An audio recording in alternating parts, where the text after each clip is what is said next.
El Gobierno de la Tarde. ¿Qué tal? Muy buenas tardes, bienvenidos al Gobierno de la Tarde, este tramo que inicia ahora a las 5 y concluye a las 7 de la noche. Cambia el equipo y ahora los miembros son Eddie Alcántara, José Luis Mendoza, Esteban Delgado, Rafael Fafa Taveras, que está como un trinquete hoy, y quien les habla, Yulisa Céspedes. Esteban Delgado y Eddie Alcántara están excusados porque se encuentran fuera del país. Fafa se ríe porque él cree que uno no sabe lo de él.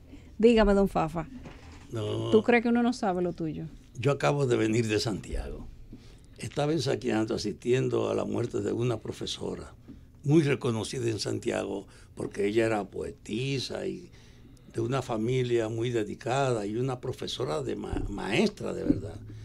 Teresita Rojas Cantizano, esposa del doctor Rafael Cantizano, y además ella tenía 7 hijos: Josefina Cantizano, Nicolás Cantizano, Finín, Mari, que era amiga de uno que estaba ya visitando a Mari Cantizano. Mari participó en las elecciones José como vice de Vicente Guillermo y Rite. Moreno. El hecho que me encontré allá con una buena representación de los santiagueros y con mucho reconocimiento, incluso hasta con el cura que dijo la misa y uno asistió a esa noción. Y tú sabes que al salir de la funeraria, yo andaba con la doctora Ana Robles, que es santiaguera y son uña y dedo de esa persona. Y ella me llevó a un sitio que yo no conocía en Santiago. ¿A dónde te llevó? La LBF Brasier de Fries. Brasserie. Una oferta de un italiano hecha con gracia y con representación, donde yo almorcé antes de venir para acá. Oye, José Luis, Y me llamó la atención porque para todo ese sentido aristocrático que tiene una parte de los santiagueros, creo que es una cuestión a la medida. Ay. Y me encontré con eso hoy. ¿Y te por gustó? último, cuando venía en el camino, que son de las cosas de Pues la te vida, estaban halagando por ahí, Fafa. me llamó la viuda de Winton Arnaud, una compañera que fue diputada junto conmigo, sustituyendo a Winton, que tenemos muy buena relación, y me dijo que mañana se cumplen 20 años de la muerte de Winton. Qué pronto. 20 años. Y que con motivo de eso va a celebrarse una misa en la iglesia de Los Prados. Y entonces yo le dije que este era un buen medio por todos los amigos que tenía Winton, lo sepan, y además por el impacto que hace 20 años. Yo vine de Puerto Plata corriendo, estaba en Puerto Plata para asistir ya a esa mala noticia de que Winton había muerto. Winton fue un hombre con una muy buena conducta política y con un comportamiento muy limpio y transparente como demócrata. Su hijo está en la Cámara de Diputados, pero mañana es un día de la solidaridad de los que fuimos sus amigos para recordar esto increíble, 20 años. Como estamos en diciembre, tú sabes que en diciembre es un mes para los recuerdos.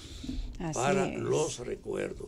Yo no tengo ninguna duda de que para los recuerdos, para los afectos, para impulsar el amor, para tratar de reconocernos mutuamente como parte de un género, del género humano. Y es la temporada de la nostalgia, Fafa, también. La Navidad Porque y el es Día la de las temporada de los Madres y de los recuerdos. Padres. La gente Sí, es la temporada de la nostalgia. de los recuerdos. Entonces, como nosotros somos 3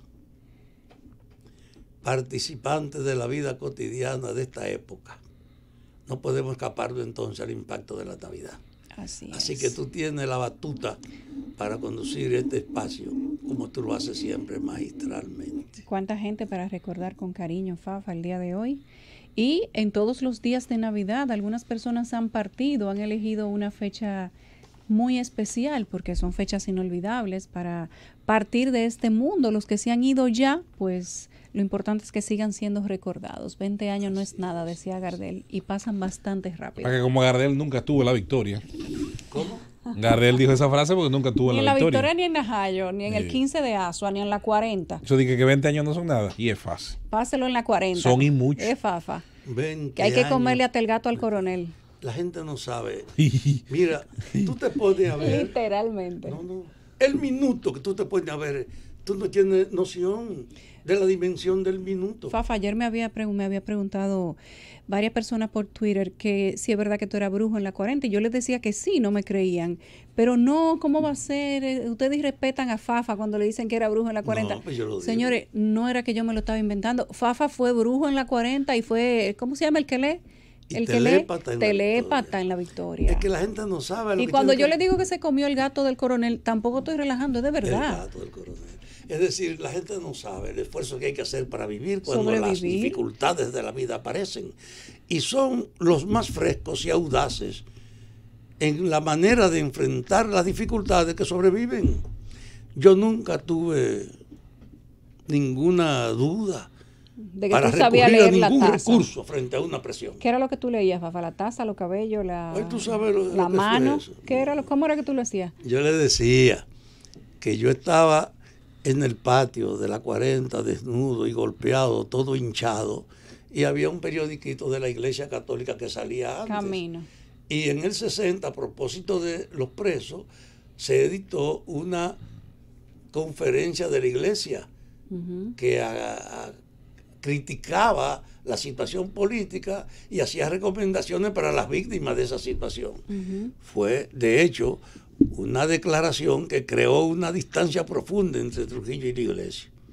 Entonces, yo estaba en el patio, me sacaban a recoger la basura, desnudo uno, hinchado. Había que hacer oficio de la peor manera. Y uno feliz porque lo sacaran de la solitaria. Y entonces están hablando los jefes de la 40. Y ahí estaba Johnny Avi, estaba Candito. La comadre le decían a una mujer de Sabana del Amaro de Miches que era una trujillista con muchos reconocimientos, pero que además, cosa que era común en esa época, ella era una bruja de la comunidad.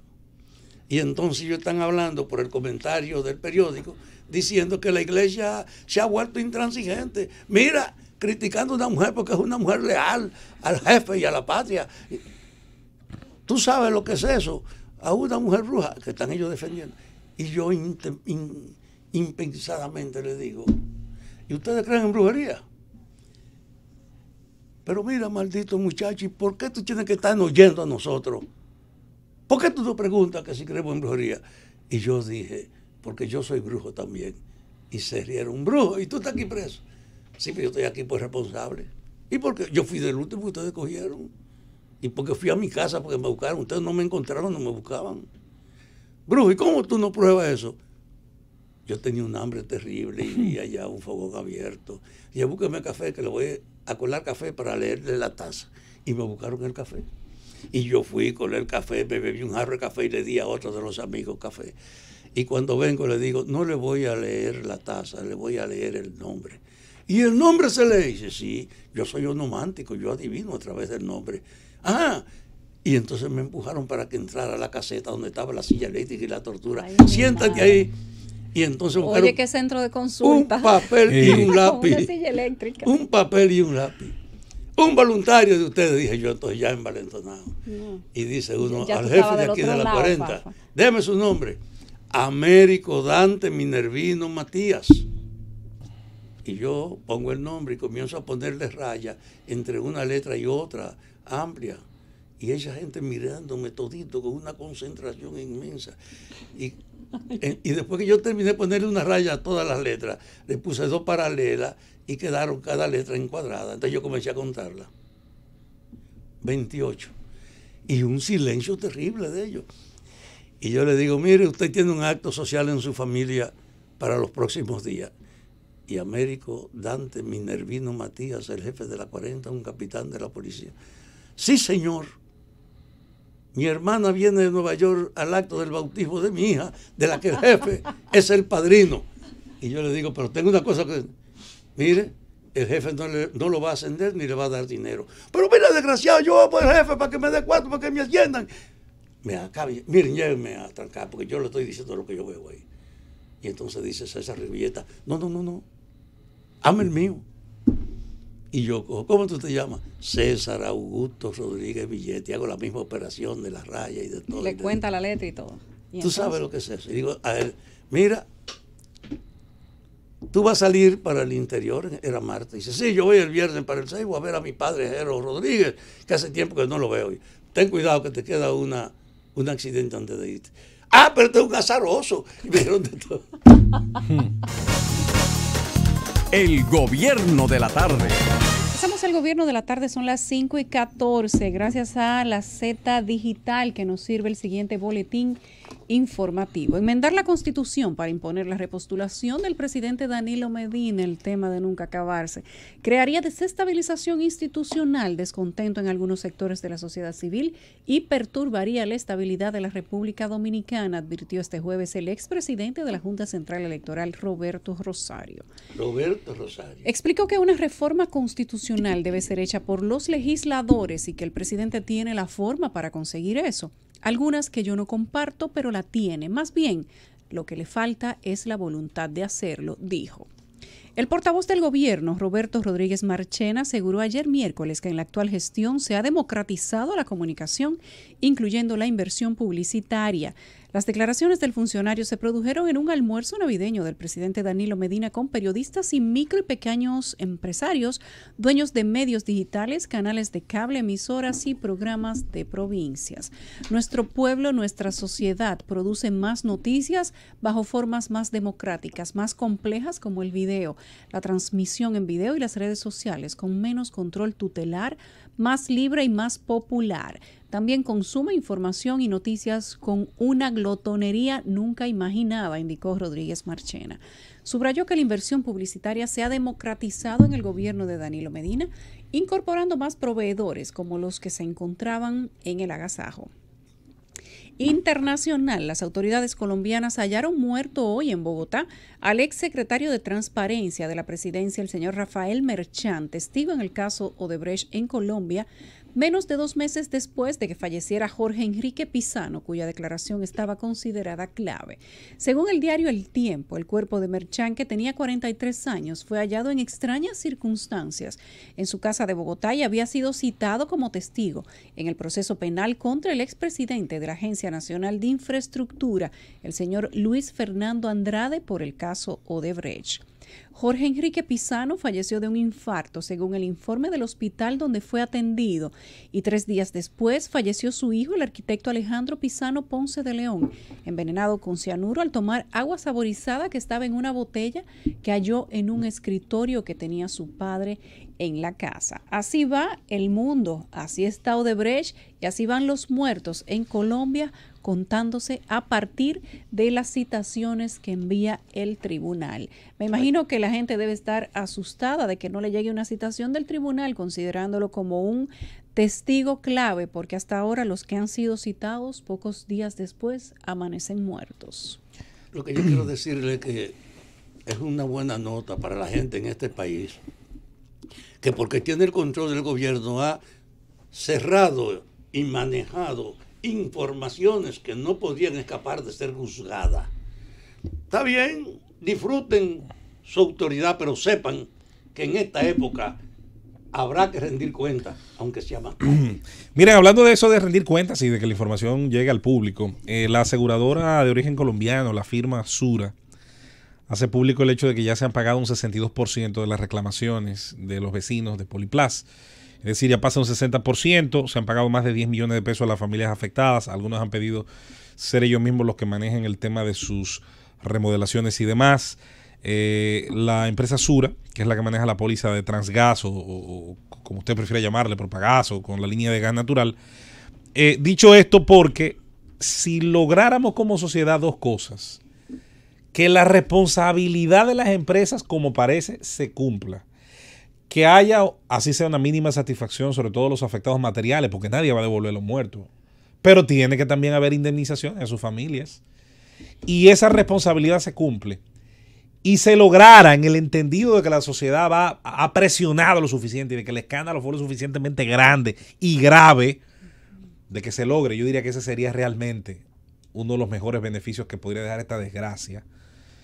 tanto los controles y protocolos en el manejo de sustancias de ese tipo, sobre todo gases que tienen la posibilidad de convertirse en bombas de tiempo, si la metodología falla, y ni hablar de una vez la cadena crítica de un accidente ya está tan avanzada que es muy difícil hablar de un retroceso, muy difícil hablar de una situación controlada. Entonces, la protección del recurso humano, que hay que insistir, es en teoría no, en la práctica también la más importante con la que deben contar las empresas. Ojalá, y quise rescatar esta noticia porque estos temas tienden simplemente a irse traspapelando. Pasan los días, llega la Navidad, llega el operativo, los muertos de diciembre, la rabia, esto y lo otro, y un tema va tapando otro. Las declaraciones de Roberto, a las que, por cierto, le quiero dedicar más adelante un comentarito, porque Roberto sí sabe de lo que es perturbar la paz del dominicano, pero ok, eso es más para adelante. Él sí sabe de lo que es perturbar, sobre todo por lo que significan unas elecciones aquí. Pero en el caso que nos concierne al tema poliplasia, explosión... No, y él sabe cómo se consigue eso, tal como él lo ha definido exactamente. Claro. Dice que formas que él no comparte y habría que preguntarle si en el pasado entonces tampoco la compartía. Exacto. Entonces, cuando en el caso... él le tocaba la primacía del órgano electoral principal del país y se hacía el gracioso, o lo que hacían los demás le hacía gracia. En el caso Poliplas, finalmente, porque ese tema me está alando desde ahorita, me está picando el ojo, como uno dice... hay ciertamente una idea que manejaron muchas personas, que yo aquí mismo quizás fui muy duro y cuando pase lo voy a seguir siendo. A mí no me gusta la exageración ni para un lado ni para otro. No me gusta ni el que salía diciendo aquí no pasó nada, pasó y es grave. Como tampoco nos gustó la exposición de mucha gente, sobre todo con fe pública, y aquí lo mencionamos por nombre. No, son 60. No ha dicho nada ese señor después de eso, ¿eh? Lo grande que Poliplas no lo demandó, no lo emplazó, no le envió un acto de alguacil, no pasó nada. Pero tampoco he visto que las autoridades dominicanas han notificado, demandado, emplazado ni a Poliplas ni a Propagás, que incumplían ambos diferentes reglamentaciones. Esa es la parte que falta. Por eso he dicho, o sea, la verdad, eso se va a quedar así. El complemento de esta experiencia para la sociedad, para comenzar a cicatrizar la herida, que no va a ser fácil, porque ahí hay muertos, que eso no lo va a devolver nadie. Las indemnizaciones que faltan todavía, y qué bueno, insisto, si van un 62%, eso es mejor que 0, eso es mejor que 20, eso es mejor que 30, eso es mejor que 40. Sí, pero eso es lo que le toca. No es un favor, no es un favor. No es un favor lo que ellos están haciendo. Ahí hay 8 personas muertas. No es un favor, pero que se haga con transparencia. Ahí hay más de 30, implica un triunfo, casas destruidas. Implica un triunfo para una sociedad que presionó, una sociedad que cuestionó y que utilizó sobre todo las redes sociales, una sociedad que no cree en nadie, y a veces incluso esa incredulidad la lleva claro, porque es que la han engañado de todas las formas veces. Le han miado desde el techo y le han dicho que llueve. Entonces, en ese sentido... En Colombia dicen, el gobierno nos mea, literalmente así, el gobierno nos mea y la prensa dice que llueve. Entonces, eso le quita la credibilidad a la gente. Ahora, no es para usted montarse en esa incredulidad, insisto, y decir que son 60 muertos. Si usted no tiene prueba tampoco de que son 60. Ahora, sí, José Luis, hay un aporte que puede extraerse de ahí como enseñanza, que es parte de lo que dejan las tragedias, que cuando tú la verificas dices, ¿y qué la generó? Y entonces aportan elementos para tratar de evitar reproducciones de hechos que pueden, cuando tú ubicas su causa, ser reproducidos. Por ejemplo, aquí no hay una fiscalización de las medidas de seguridad con las instalaciones de todas las empresas que tienen un carácter explosivo potencialmente. Preventivas no las hay. Entonces, este hecho sí debe ser para que se cree un departamento efectivo en el Estado. Ya existen los inspectores. No, los inspectores son simplemente negociantes para legitimar las cosas. Hay que hacer una entidad con toda capacidad técnica. A mí me decía que hay un problema, la rabia que está apareciendo ahí.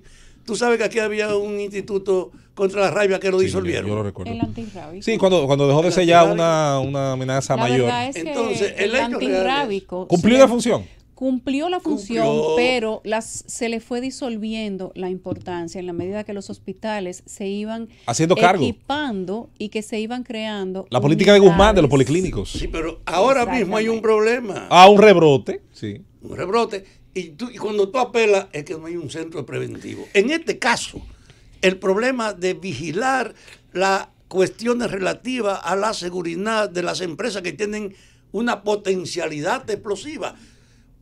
incluso con la calidad de muchas elaboraciones. Yo creo que eso está sobre la mesa. Y la segunda parte positiva, Fafa, que yo creo que te puede llamar la atención, porque sueles hablar mucho de eso, es lo interesante. Y esta parte positiva, netamente, muchas de las ayudas que todavía se están canalizando, pues todavía hay una asistencia humanitaria necesaria. Claro.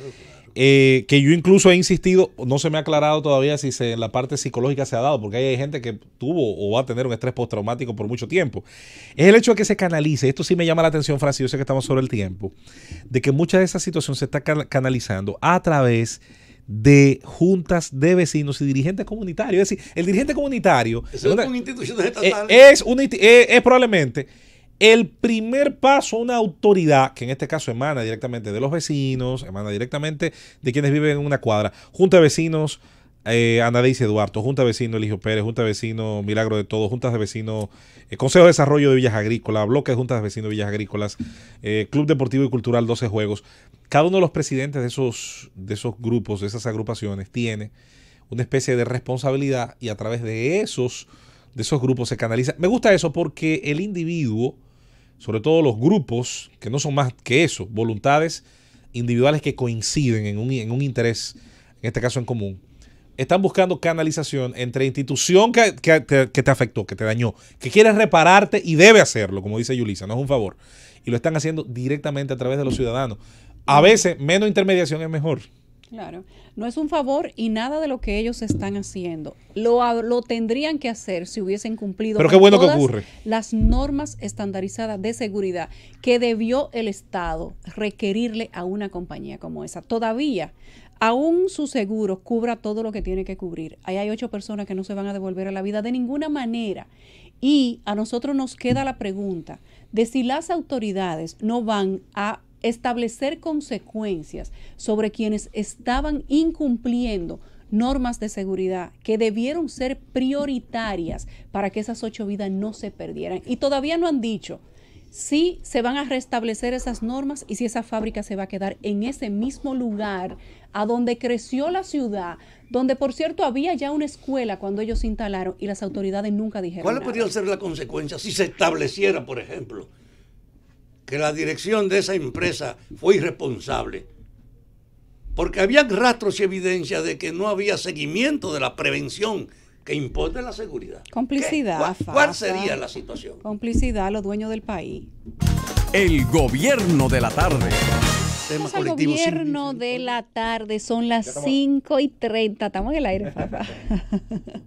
Y nosotros continuamos con el contenido del día de hoy. Fafa tiene una excelente idea que la había compartido en la pausa, pero antes, Fafa, a propósito de que hablamos de Poliplas, de Propagás o Natgas y de todo eso, entre cosas que suceden que no deberían suceder, en República Dominicana se han incautado 2.667 kilos de cocaína colombiana. En este año. Así mismo. 2.000. Así mismo. 600. No, eso fue de un golpe, Fafa. Un solo golpe, 2.600. Eso fue de un golpe. Las autoridades incautaron 2.667 kilos de cocaína procedente de Colombia en 3 operaciones internacionales llevadas a cabo en aguas internacionales de El Salvador y República Dominicana, informó hoy la policía bogotana. El primero de los decomisos lo realizó la Guardia Costera del Salvador, provenía de aquí del Salvador. Con información aportada desde Colombia y gracias a un avión de Estados Unidos, detalló la policía colombiana en un comunicado. Tras una persecución de las autoridades salvadoreñas, localizaron un semisumergible con 1.313 kilos de cocaína enviados desde aguas de Chontal, que forma parte del municipio de Tumaco, en el departamento de Nariño, suroeste hacia Centroamérica. Además, en la operación fueron capturados 3 ciudadanos de nacionalidad colombiana. Esta es la segunda operación que, gracias al intercambio de información entre guardacostas de El Salvador, Guatemala y la Policía Nacional de Colombia, permitió ubicar e identificar en aguas limítrofes internacional una lancha. Esa otra lancha tenía entonces una caleta de doble fondo con 959 kilos de cocaína, que en días anteriores había zarpado de Candelillas, que también forma parte del municipio de Tumaco. En esa operación capturaron 3 ecuatorianos, según la información, y Finalmente, en aguas de República Dominicana, guardacostas de la Dirección Nacional de Control de Drogas abordaron una embarcación venezolana de nombre Roma y en ella encontraron 16 costales que contenían en su interior 395 kilos de cocaína, logrando también la captura de un ciudadano venezolano. De esa manera, se supo que el alijo pertenecía a una red de narcotráfico asentada en la costa atlántica colombiana, conformada por ciudadanos colombianos, venezolanos, dominicanos y mexicanos. Miren qué buena alianza hicieron, un joint venture para traficar con droga. Sí, pero mira a lo que uno tiene que detenerse. Es verdad que la República Dominicana parece ser un medio del transporte y del negocio de los estupefacientes. Pero la matriz parece de generarlo en Colombia. La que lo produce es Colombia.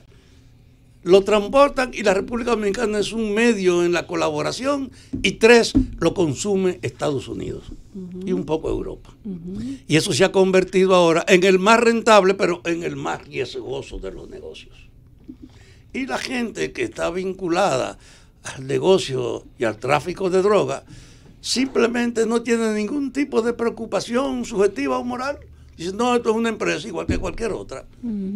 Y desde ese punto de vista es que tú muestras también el déficit ético que tienen las sociedades de hoy, porque efectivamente el dinero tapa toda la culpa, lava toda la culpa, justifica a todo el mundo. Y los caciques del negocio de la droga, aunque algunos han muerto o están presos, han tenido una especie de un reinado absolutista, porque ellos tampoco se equivocan, el que le falla lo matan. Es decir, que es una unidad de negocio intransigente que es perjudicial en todos los órdenes. Son escuadrones que tienen sus propios códigos. Lo ahí bueno no se que deja la es que obliga entonces a las marinas y a las inteligencias de los gobiernos a tener que cooperar frente a ese caso, que es en cierta medida una buena herencia. Es un trabajo de doble vía. Los narcotraficantes tienen por objetivo traficar con su droga, llevarla a los puntos específicos donde ellos tienen su centro de distribución y no ser atrapados. Y las autoridades tienen como objetivo atrapar, dar un golpe, recuperar la droga y ajusticiar a los narcotraficantes. Es como un trabajo de doble vía en el que cada quien tiene su parte. El asunto es que en esos dos objetivos de cada parte se pierde de vista lo que está ocurriendo realmente, mientras esos objetivos a veces se quedan en utopía.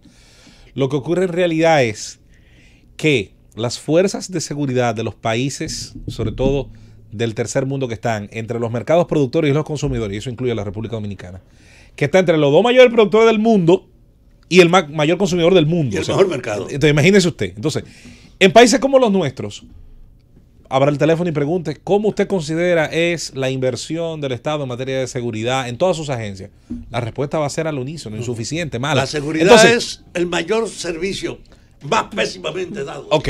Pero entonces, para tú decir que es mala, José como Luis, le digo, para que la pero para gente concluir diga la que es idea, mala. para concluir la idea, Yulisa, mientras la inversión en seguridad es cada vez menor, más mala, deficiente, el producto humano que le sirve está mal pago. Muchas veces está bien entrenado, pero no consigue la satisfacción que debería. Entonces, el crimen organizado, mientras tanto, es más rentable y paga más, y cada día tiene acceso a mayores flujos monetarios. Por eso compra la autoridad. Por eso insistimos en que cuando usted critica cualquier otra propuesta que va desde la despenalización del consumo, pasando por la despenalización de la compra y venta de ciertas sustancias, sobre todo las de más consumo, para darle un golpe en la rentabilidad en el bolsillo a los cárteles, a los grandes grupos. Entonces, si a usted no le gusta eso, que lo entiendo, lo comprendo, a mí no me gustaba hasta un punto, hasta que entendí que era lo lógico. Entonces, proponga algo mejor, pero no lo haga desde la idea, por demás obsoleta, de defender lo que hay, porque lo que hay sí es verdad que es un fracaso. Lo que hay todos los días le aseguran aumento en la rentabilidad al narcotraficante, tanto al que maneja desde el inicio del proceso como los que manejan los procesos subsiguientes. Yo estoy terminando de ver la serie Narcos en su versión México, donde la primera temporada se centra sobre todo en la historia de Miguel Ángel Félix Gallardo, aquel narcotraficante que tuvo por primera vez la idea de confederar a los productores de marihuana y crear verdaderamente el primer cártel mexicano. Y cómo se hizo la transición de sustituir la marihuana como producto principal a cocaína. Y fue un tema solamente de rentabilidad, donde hubo que dejar de lado a gente que estaba acostumbrada a producir una cosa, vender una cosa, y no quiso hacer la transición a la otra. ¿Por qué? Porque al final, al igual que las transnacionales, los dueños y operadores de los cárteles también se sientan a sacar sus apuntes. Y dicen, ¿saben qué? Al final lo que más deja es esto. Y por aquí es que nos vamos. Y lo demás se le va dejando a un mercado marginal. Hay gente que cree todavía que la droga, el narcotráfico a gran escala, es una especie de mercado artesanal manejado por gente tosca, bruta. Eso es una idiotez. ¿Y tú te imaginas un submarino hecho para transportar la droga? Por ejemplo. ¿Un submarino? Por ejemplo, lo maneja gente inteligentísima. Los submarinos, las lanchas rápidas, los aviones que ¿Y la contabilidad? Los aviones que no son rastreados por los radares, las caletas. ¿Y la estructura jurídica? La estructura logística que se necesita para llevar un cargamento de cocaína o de cualquier otro tipo de estupefaciente de un punto a otro. Vulnerar líneas de autoridad, eso no lo hace cualquiera. Ahora, tú te imaginas lo otro. Pero también, Fafa, para decir que no es suficiente, hay que contabilizar datos que contrarresten lo que dicen las autoridades que están haciendo. O sea, si no es suficiente, tenemos que saber cuánto se está invirtiendo y cuál es la rentabilidad negativa que está dejando esa inversión, porque ciertamente cada quien hace lo que tiene entre sus manos, cada quien invierte como país el presupuesto que tiene disponible. Y si no fuera por esa operación que hacen, en este caso, El Salvador, Colombia, México y República Dominicana, no voy a hablar de Venezuela porque Venezuela es un narcoestado. Si no, los sobrinos de la primera dama no estuvieran presos por narcotráfico en Nueva York. Pero mira, son millones y millones de estadounidenses que están habituados al consumo de las drogas. Y en Europa también. Y millones de venezolanos, entonces, y millones de colombianos, y millones de dominicanos, y millones de mexicanos también. Está probada los que dominicanos, la vigilancia de seguridad no impide el negocio de las drogas. Fafa, dice la DEA. Le aumenta el precio. Dice la DEA, un informe oficial de la DEA, que los dominicanos competimos cabeza con cabeza con los colombianos y los mexicanos en el centro de Nueva York, en la zona metropolitana. En el centro, allá. Sí. Pero además de eso, participamos en la distribución y la transferencia. Somos especialistas en la distribución. Yo te voy a decir una cosa. Es una tentación que para mucha gente que no tiene oportunidad o está poco satisfecha con los chances que le da la vida, es una tentación tú decir, en una operación de droga yo resuelvo mi vida aunque me arriesgue a perderla. Porque esas son las actitudes que crea la gente. Vamos a participar en el tráfico de 2.000 kilos. Pero ¿cuál es la mentalidad? Y el 2.000 kilos te dicen, inicialmente su precio es $10,000 por kilo y termina costando 40 por kilo. Entonces cuando tú ves, oye, para la gente, yo me la juego, ¿qué vaina es? Sí. Por eso yo te digo que hay que considerar el problema de la legalización de las drogas. Es más fácil controlarla, legalizándola. Sobre todo bajarle el precio. Mira, yo he tenido la oportunidad de hablar en la cárcel por trabajos profesionales, dentro de la misma cárcel, entrevistar a criminales, dentro de ellos también personas que están condenadas por narcotráfico. Y cuando tú les preguntas, ¿qué sentido tiene si tú sabes que va a terminar preso o muerto, involucrarte en un negocio como este? Ellos de manera automática te responden todo prácticamente lo mismo. Sí, pero voy a vivir como un príncipe, el tiempo que sea. Y parecería que eso es motivo suficiente, eso es argumento suficiente para ellos poner su vida en una balanza. Y además te dicen, eso es si te agarran. Además, eso es si te agarran. Que se le han escapado a la policía. Los tigres aquí en este país, la gente que ha hecho fortuna usando relaciones políticas y usando el terror. A mí hubo uno que me dijo, pero ¿cómo me van a agarrar si el que custodia la droga de mi barrio, no de su calle, de mi barrio, es un coronel de la policía? Ahí yo le dije, bueno, está muy bien. Ya, hasta ahí llegamos. El gobierno de la tarde. Al gobierno de la tarde. Decíamos hace un momento que la operación de narcotráfico en República Dominicana sigue siendo un dolor de cabeza y que para saber qué tan cuesta arriba es lo que se ha hecho y qué tanto no funciona. Tenemos que tener datos que puedan confirmar que tanto la inversión como la operación de las autoridades, el esfuerzo oficial que se hace, realmente no esté dando resultado. Cada vez que se da un tumbe, ¿cuántos más pasan por detrás? Cada vez que se atrapa un narcotraficante en República Dominicana, ¿cuántos más se fueron por detrás o por delante? ¿Cuántos miembros de ese cuerpo importantísimo se han dejado tentar por los tentáculos del narcotráfico? El dato más impactante que hay aquí. Decenas de anuncios de que se han logrado captar cientos y a veces miles de kilos y no aparecen los responsables en ocasiones. En muchas ocasiones. Sí. Eso no tiene madre. Bueno, eso deja mucho que Ahora, decir. yo quisiera que pero si se nos ha están avanzado. Oyendo, si nos está oyendo la policía encargada de drogas o la procuraduría que tiene que ver con esto, que nos llamaran aquí para que nos dieran un solo detalle. ¿Cuántos kilos de drogas en este año se incautaron en el año? Se han logrado captar. Bueno, no sé, pero aparentemente han sido muchos. La pregunta no es entre 2017 y 2018 es mucho. Lo que pasa, la pregunta siempre es, no es el volumen total, es el porcentaje. Es decir, si sigue siendo un 5%, vamos a suponer, eso quiere decir entonces que el volumen creció tanto que aun cuando tengamos más kilos que nunca atrapados y decomisados, lo que pasó, lo que no fue atrapado también creció. Sí, a eso me refiero. La pregunta no es cuánto atraparon, sino cuánto si el porcentaje atraparon del total que pasó. No, el total que pasó no es contable. Lo que es un estimado. Lo que importa es tú saber. Mira, el año pasado nosotros detuvimos 3.000 kilos. En este año 3.000 y tanto. Pero que nos den el número. Lo que pasa, Fafa, sí, hay que insistir, es en un momento donde todos los organismos internacionales coinciden en que haya habido una superproducción que se dio sobre todo entre Perú y Colombia, dado el paso de las FARC a firmar una paz con el Estado colombiano, se dio un periodo, una especie ahí de limbo, mientras el Estado colombiano se iba agenciando la totalidad, a recuperar los terrenos, la totalidad de los terrenos donde se estaba cultivando, se dio una superproducción. Entonces, ¿qué ocurre? Si te dicen 3.000 el año pasado, 3.500 y usted se está alegrando porque decomisó 500 más. Abastecieron el mercado a futuro. Pero insistimos, si decomisaron 5, cuando viene a ver esto pasó a ser un 3, y esto lo estoy insinuando, no es un hecho, no tengo los datos para decirlo así, ni la estimación, como bien dice Fafa.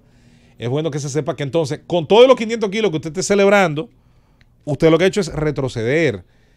Es bueno que también usted calcule que al igual que las grandes mercaderías, que las grandes industrias, los grandes cárteles, las grandes agrupaciones que fabrican y que hacen la primera parte del trasiego, así como las que hacen el puente hasta los grandes centros de consumo, tienen un cálculo del porcentaje natural normal que van a perder. Si esas pérdidas están dentro del margen calculado, no hay nada que lamentar, por lo menos para ellos, para la sociedad. Hay estimados, la DEA maneja estimados y lo publica anualmente. Y ellos, insisto, ¿cuántos ellos entienden que pasa por cada zona? Y que pueden perder. Que llega a Estados Unidos. Claro. Porque esos son sus principales estadísticas. A la DEA no le importa cuánto se consume necesariamente en Estados Unidos. A la DEA le interesa cuánto pasa por República Dominicana para llegar a Estados Unidos y que se quede además dentro de ese territorio. A propósito de que hemos estado hablando de narcotráfico y ayer hablábamos del muro del presidente Donald Trump y del cierre del gobierno, nos han estado enviando por Twitter algunas informaciones y comentarios genéricos que se han estado publicando en la red, y uno nos dice, alguien de nombre Raptor: si México deja de enviar cocaína y marihuana durante 2 meses a Estados Unidos, ellos solo tumbarán el muro. Bueno, esa es una forma a veces medio graciosa, medio cruel de verlo. Ciertamente que habría, yo supongo, algunos episodios de ansiedad que yo no sé si la sociedad está preparada para manejarlos, pero caramba, yo creo que sería un episodio interesantísimo de ver qué ocurriría directamente en un mundo donde mañana se pueda bajar un switch y desaparezcan los estupefacientes. Eso no es posible, no es desde el punto de vista racional pensar que va a ocurrir. Pero es una utopía a la que quizás mucha gente quisiera llegar. Pero no se ha podido eliminar el cigarrillo, no se ha podido eliminar la juca, no se ha podido eliminar el alcohol, que es una droga legalizada desde hace décadas. Lo mismo va a pasar. No, y que al final eliminarla a lo que se demuestra, o prohibirla, lo que se demuestra que en la práctica abre un mercado negro y es peor. Entonces, ¿dónde está la clave? Es en el individuo que estamos concientizando, el individuo que estamos creando. ¿Cuál es el producto final de la inversión en educación, de la formación hogareña, si es que existe formación hogareña hoy, de la formación cultural, la que agrega el entorno fuera de la casa, en la escuela, en la televisión, en los periódicos, a través de las redes sociales. Ese producto final es una persona insegura, con vacíos existenciales, que solamente puede llenar o equilibrar una sustancia que le altere su sistema nervioso central, haciéndole daño a su hígado, a sus riñones, a sus pulmones, a sus fosas nasales. Miren, yo sé que es muy, muy difícil a veces predicar la libertad incluso de que el ser humano haga eso, pero a veces es preferible correr ese riesgo y tratar de formar individuos, y por eso está la responsabilidad que nunca, nunca se puede delegar de padres, hermanos, madres, de la comunidad, del entorno, en ayudar a la formación del individuo, porque el alcohol, como es el ejemplo que ha puesto Yulisa, el alcohol está ahí, pero a todos nosotros no nos formaron para ser alcohólicos y el producto final de todos nosotros no ha sido terminar una vez siendo en Estados Unidos, en el siglo pasado, dipsómanos, como se decía antes. se hizo una exclusión del trabajo legal del tráfico de ron, Sí, de los alcoholes. claro. Y Y el resultado fue Al Capón. crearon una camarilla. Las dos mafias, la irlandesa y la italiana. Terrible, Entonces terrible. tuvieron que reconocerlo. Estamos Lucky frente a un Luciano. hecho con esto, porque la gente no me puede decir que ron hace bien. Por lo menos en exceso no. Claro. Pero ahí está el asunto. Décadas y décadas de hablar de prudencia y control produce bebedores sociales. Yo no y estoy diciendo... un uso más sociable Claro. y menos del hábito ese del consumidor. Hay una tasa pervertido. de inevitabilidad, una tasa inevitable de gente que se va a inclinar siempre por los excesos. Ahora, lo que hay que tratar siempre es de reducirla al mínimo, pero de ahí a pensar que la clave, y yo sé, qué pena que Eddie no está, bien que estar no escuchando, pensar que la clave está en los... Retorciéndose debe estar. Claro, pensar que la clave está en los controles draconianos. Señores, En la ilegalidad. Fafa, el mejor ejemplo del mundo, yo siempre lo he dicho, en la Guerra Fría, ¿cuántos países no pensaron que prohibiendo literatura comunista iban a evitar de que los jóvenes llegaran, accedieran? Mentira, lo que le dieron a eso fue el sabor de la rebeldía juvenil, Y de lo prohibido. Un atractivo era. Vámonos con el tema de la prostitución, que yo leí ayer un disparate que escribió una joven ahí en un periódico español, de que en la sociedad democrática la prostitución no cabe. No, mi hija, donde no cabe es la sociedad totalitaria, como en Arabia Saudí, ahí sí que está prohibida la prostitución. Entonces tú puedes vender todo menos tu cuerpo. Exacto. Qué bien. Lo que debe prohibirse es el proxenetismo. Que ese es tu principal activo, el único que tú controlas. Claro, no, y además está demostrado que cuando usted lo prohíbe, lo que hace es llevar la práctica, insistimos otra vez, a las catacumbas y a las tinieblas del mercado negro. Pero déjame tener un aspecto de esto. Sí. Yo vi la información de que China anunció la autorización oficial para la entrada del ron dominicano en China. Bien ahí. ¿Tú te imaginas, Fafa, el defensor de ¿tú del te ron imaginas dominicano. lo que representa Que a los chinos les guste un que trago. nosotros tenemos solo dos cosas en el mundo? Sí, prueban ese brugal leyenda. Tabaco que y ron. pusieron ahí, mira. El ron se vende en 76 países. Tabaco y ron son las únicas dos mercancías dominicanas. Y ahora entran a China, a ese mercado. ¿Tú te imaginas? Ojalá. Fafa, con un 10% de ellos que beban. ¿Qué 10%? Es significativo. ¿Tú sabes cuántos son el 5% de 1.000 millones? 65 millones. 65. ¿Eh? 65 El millones. 5% de 1.000 millones. Y de 1.400 son 80. Entonces tú te dices, yo quisiera que el 5% de los chinos les gustara... Es 6 veces el más la población. mamajuana, 6 veces la el población verdugo del dominicana. lugar. Ojalá, porque al final nos vuelve a llevar a lo mismo, Fafa, el tema de la competencia. Es decir, competir en un mundo donde tanta gente tiene acceso a materias primas, a procesos. ¿Tú sabes cuál es mi Está miedo claro que hay que dominicano? competir, ¿Cuál es hay que el miedo dominicano? incentivar. Que como los chinos falsifican todo lo que le llevan allá, que yo no controlo. No, pero a favor de Ahorita están tirando los plomo, chinos, mano, ya. a favor de los chinos, hay que defendiendo un poquito a China como potencia. Eso ha cambiado mucho, mucho. claro. Hoy China es transparente. no, y al contrario que hace 20 años. Hoy, Y un mercado hoy China se ha transparente. convertido en uno de los máximos defensores del copyright, del derecho de autor. Porque ahora, después de muchos años de inversión en educación, en universidad, en investigación, innovación y desarrollo, ahora son ellos los que tienen que salir a defender el producto de su ingenio. Cuando en las cada año marcas. ellos son que tienen más patentes. Correctamente. Ahí Ahora está están el asunto. defendiendo su trabajo. Eso es. Romo en China. ¿Cómo? Romo en China. Ahora yo te voy a decir una Lomo. cosa. Lomo. Y no de cerdo. Yo quisiera, aquí debían haber llevado a un grupo típico de merengue junto con el ron criollo cuando Me fue está de- diciendo por aquí, Fafa, que después va a ser chicharrón, con lo que lo vamos a invadir. Pausa. El gobierno de la tarde. Regresamos al gobierno de la tarde, son las 5:58. Hoy es el último jueves del 2018. Este va a ser el último fin de semana de este año, porque después de este domingo, el próximo lunes, ya 31, despedimos este año. Yo espero que ustedes estén haciendo sus planes. Nosotros mañana vamos a hablar de cómo cierra este año en materia económica, en materia política, en materia social. Cómo cerramos el año en República Dominicana y qué percibe la gente, cómo le fue en el 2018. Usted creció al igual que creció el país, usted se desarrolló al igual que se desarrolló el país, o usted siente que se quedó en el mismo sitio, como los comerciantes que dicen que la cosa está dura y floja y significa exactamente lo mismo. Programa especial mañana nosotros. Yo creo que sí. Sí. Yo creo que podría ser un programa de despedida del 2018. A tono con la realidad. Correctamente. Para quienes andan por ahí sangrando por la herida, unos porque soltaron a Omega y otros porque entendían que debía quedarse preso, hay distintas teorías. Sin embargo, yo no sabía que eso podía generar tantas pasiones. Fafa, José Luis. Bueno, eso ocurre con, insisto, las celebridades.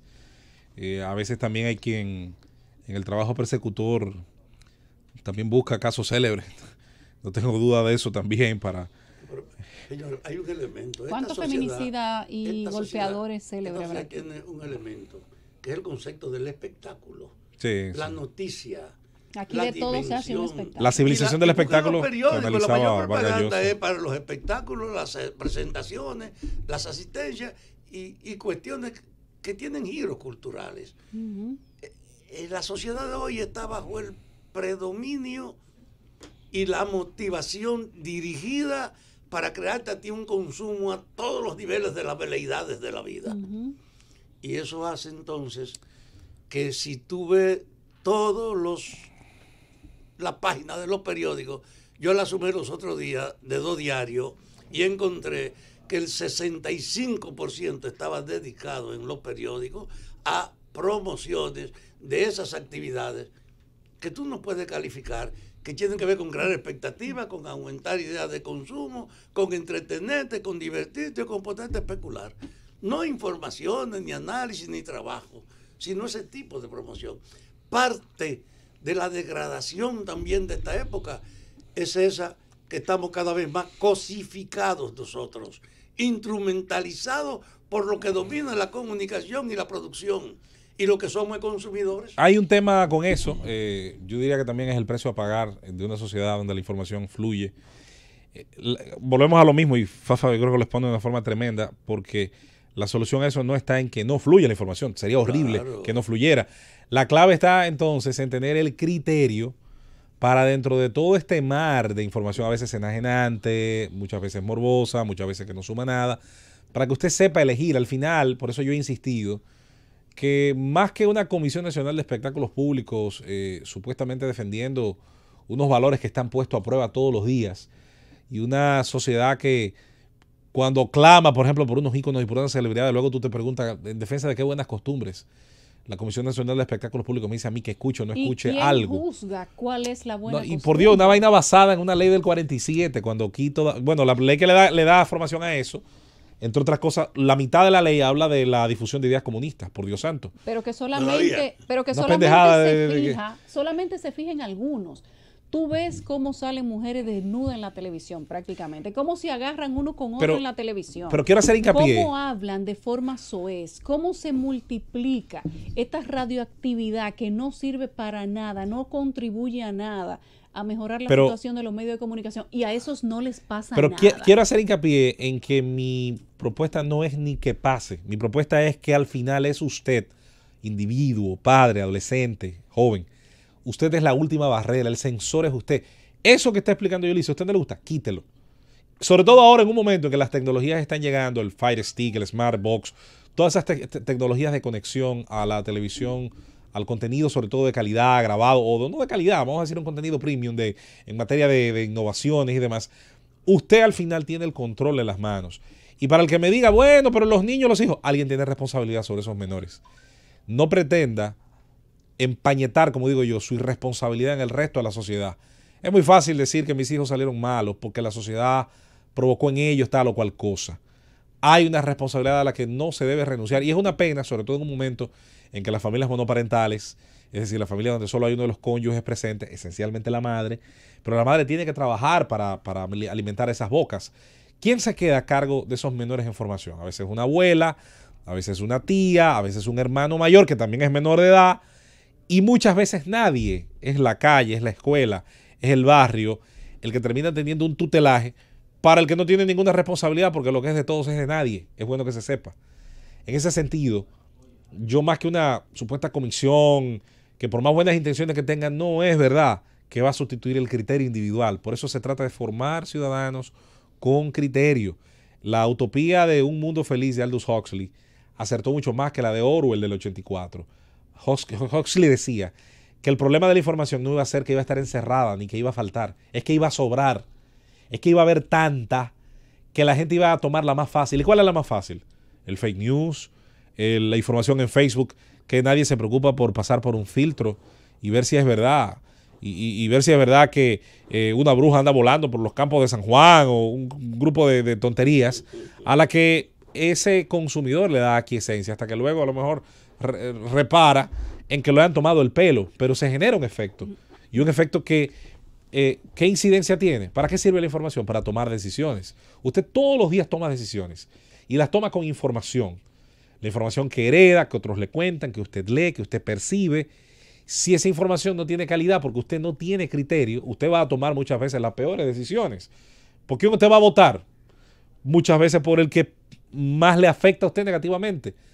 ¿Cómo disfraza esa afectación? La disfraza de asistencialismo, de clientelismo. La disfraza a veces hasta de un eslogan gracioso. Mejor un ladrón que un loco, mejor esto que lo otro.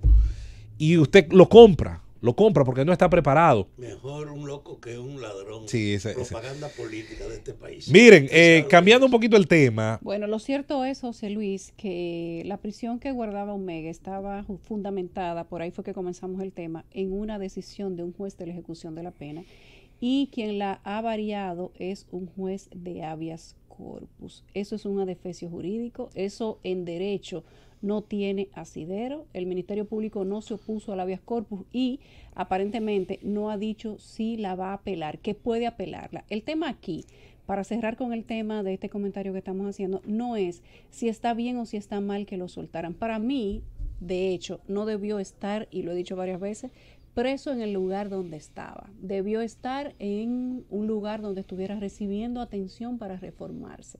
Nadie sale reformado de La Victoria, nadie sale reformado de Najayo. Pero, a pesar de que esto es un adefesio jurídico, en derecho eso no tiene defensa. Y uno se pregunta cómo es que esto pasó, cuál es la jurisprudencia que aquí se están creando con muchos casos que se están dando últimamente. Pero cierro diciendo que soltaron a Omega para que se nos olvide que las águilas están fuera. Miren, hay una información que la agencia llega a agencias internacionales y que está, por cierto, en la portada de z102digital.com y tiene que ver con dos temas muy manidos, como son las espectaculares políticas siempre de fin de año o de Semana Santa, que son temporales, que siempre insistimos. El problema de este país no se resuelve con jornadas especiales ni con políticas efectistas, sino con políticas efectivas, permanentes y con instituciones que hagan un trabajo que de rutinario se convierta en natural.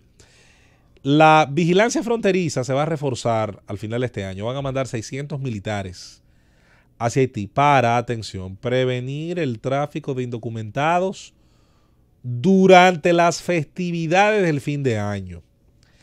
La Fuerza de Tarea Conjunta Interagencial Cerco Fronterizo, qué nombre más bacano, Fuerza de Tarea Conjunta Interagencial Cerco Fronterizo señaló que normalmente se opera con 360, pero se ha aumentado a 600 para fortalecer controles terrestres, marítimos y aéreos. Nuestra gran pregunta es, nuestro gran cuestionamiento siempre es, ¿por qué tiene que ser solo durante las fechas de fin de año? ¿Cuánto dura la festividad de fin de año? 15 días, 2 semanas, 3, póngale el número que usted quiera y réstesela a 365 días. El resto de ese lapso, la cifra que queda, restándole el operativo especial, restándole la política de operativos, le va a dejar a usted más de 330 días al año con una fuerza que ha probado ser insuficiente, que no convence a nadie de que la frontera dejó de ser permeable para los indocumentados, para el tráfico de sustancias ilícitas, para el contrabando de mercancía que no paga impuestos arancelarios y para una serie de facilidades, entre comillas, que no hacen sino sustentar el crimen en la frontera. El primer acto de corrupción que enfrenta este país todos los días está en su frontera. Por eso siempre se insiste en que la frontera muchas veces dejó de ser un castigo para efectivos militares, pasó a ser una especie de premio, de lotería, de aprovechalo mientras dure, para quienes se envían hacia allá. Queremos, por lo tanto, reclamar a gente que yo sé que ha sido ahora asignada a ese tema, General Gonell, que yo creo usted tiene a lo mejor buenas intenciones, para pedir, para exigir más bien, en nombre yo creo que de la inmensa mayoría de los dominicanos, que políticas que son consideradas operativos, parches temporales, se conviertan en políticas fijas. La idea de que nuestros mejores hombres, con más cursos tácticos, con más preparación, estén en oficinas en el Gran Santo Domingo del Distrito Nacional cuando la primera necesidad, cuando la primera línea donde se violentan los aspectos de seguridad, de integridad del terreno, de seguridad para los dominicanos, como vivieron el caso de los doctores, el famoso episodio de los doctores que hacían rally en la frontera. Esto no hace sino exigir que sea allí donde estén apostados tal vez nuestros hombres de más capacidad y que se generen las condiciones para que médicos, militares, policías, jueces y la presencia del Estado de Derecho de la República Dominicana en la frontera diga presente, no solamente el mes de diciembre. Así es. Yo te digo una cosa. El gobierno de la tarde. Regresamos al gobierno de la tarde, son las 6:13, momento de escuchar el comentario de don Rafael Fafa Taveras. Bien. Yo no puedo separarme de la idea y la cultura en la que yo me desenvolví y me formé como persona, que fue en el marco de lo religioso. Y la Navidad tenía entonces un sentido donde uno ponía los ojos en los demás, donde uno tenía siempre presente a quién ayudar, con quién compartir, cómo encontrarse en las celebraciones entonces religiosas en un ambiente de fraternidad que hacía que el parentesco tuviese una dimensión mayor que el que establece la sangre o los vínculos de la legalidad. Por eso a mí me ha llamado la atención, José Luis estaba diciendo, a las acciones especiales que se toman para estos días, y entonces tú piensas, cuando todo el mundo tiene este espíritu de la Navidad, los militares y los policías están acuartelados o están concentrados en ese tipo de medidas, de hacer un esfuerzo adicional en esta época a costa, efectivamente, de que ellos están excluidos de disfrutar la Navidad como la podemos hacer todos.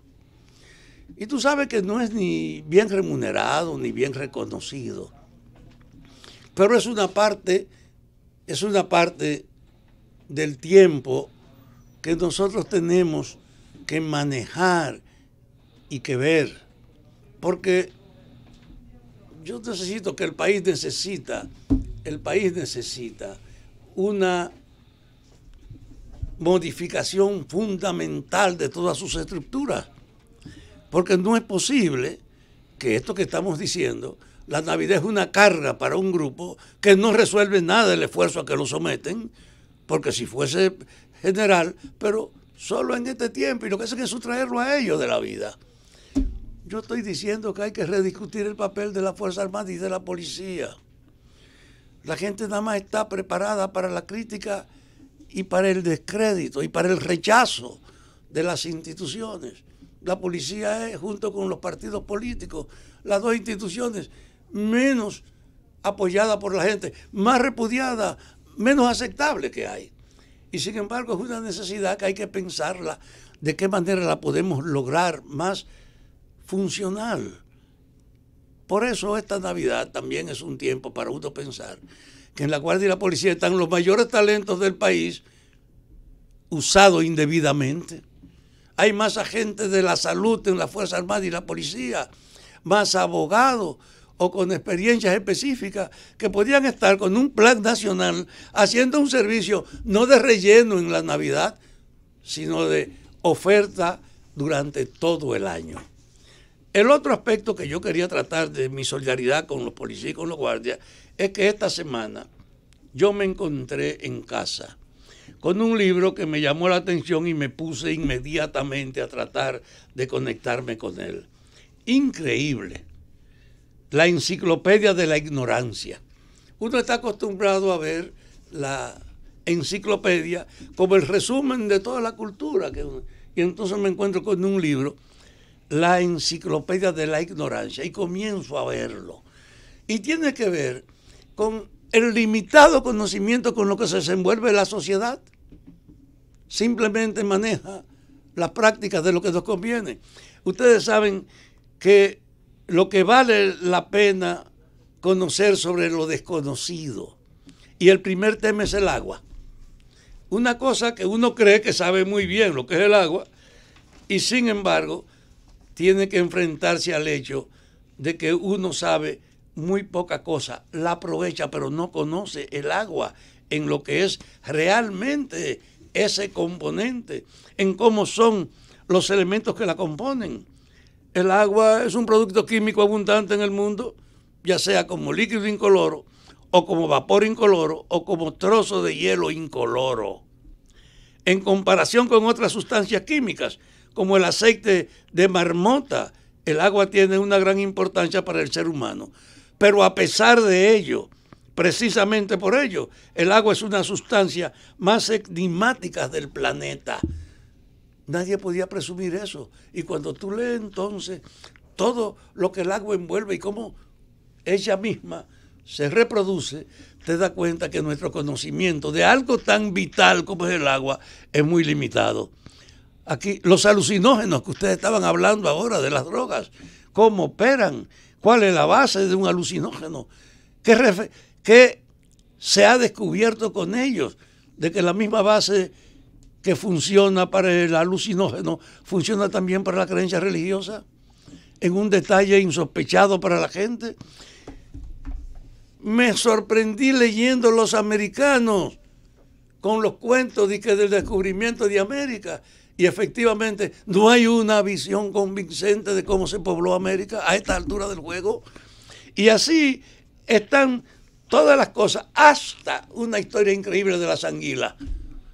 Una historia increíble de las anguilas, que es un entretenimiento. Usted ver que un animal que nace allá en el Atlántico viene a poner los huevos en el Caribe, y rastreándola, entonces tú terminas perdiendo el rastro y no teniendo una explicación global de ella. Una cosa tan sencilla como el bostezo, explicado en cuanto a lo que representa y cómo se genera, es un factor que no tiene una explicación global aceptable. Así yo me encontré con el sempié, con la cinta autoadhesiva, con los cúmulos globulares, con el dinero, con la escritura del lindo, con la estatura del ser humano y hasta con la estrella de Belén. Digo esto porque en estas Navidades, para quienes pueden hacerlo, sería un factor de mucha sorpresa y de buena, yo creo que, formación, fajarse a ver esa enciclopedia de la ignorancia, revisarnos nosotros frente a lo limitado de los conocimientos que tenemos y frente a la dimensión de lo que ignoramos. Yo saludo, no sé quién me llevó a casa este libro, La enciclopedia de la ignorancia, pero hace tiempo que yo no tenía un elemento para divertirme como este, de ponerme a leer efectivamente la enciclopedia de la ignorancia. El gobierno de la tarde. Regresamos al gobierno de la tarde, son las 6:23. Bueno, las redes se llenan. Parecería que el tema anterior tiene su gente. José Luis Mendoza, ¿qué usted dice? Sin duda. Sí, es un tema. A propósito de lo que tú decías, el ejército activa un plan para reforzar la seguridad en la frontera. dice que se puso en marcha un operativo para reforzar el cerco fronterizo, cuyo fin es evitar la entrada de indocumentados, el tráfico de armas, drogas y otros ilícitos. 600 hombres más, 3 helicópteros y lanchas van a estar reforzando las operaciones desde Montecristi hasta Pedernales, operaciones que estarán dirigidas por la Dirección General de Migración en la persona del general Máximo William Muñoz Regalado. El comandante general Estanislao Gonel dijo que las tropas del reforzamiento estarán acantonadas en la frontera hasta el 13 de enero. Eso es por el regreso de los ciudadanos haitianos que salen por el festivo de Navidad y tienen entonces que regresar después. Anda un video por ahí por redes sociales donde un ciudadano nacional haitiano dice casualmente que él se va, él no tiene papeles, pero no importa porque eso ellos lo resuelven ahí mismo en la frontera y que ellos se montan en su autobús que cruza y el autobús tiene su amarre, que ellos no tienen que hacer nada y que cuando ellos vienen para acá incluso se traen a su hermano o a su esposa o a sus hijos porque también no pueden venir solos. Vamos a ver qué resultado da este nuevo reforzamiento de seguridad en la frontera que mandaron al ejército. Se supone que cuando opera el ejército la gente tiembla, fafa, no era así antes. Cuando tiraban el ejército a la calle había que trancarse. Si tú vas por 2 semanas. ¿Qué?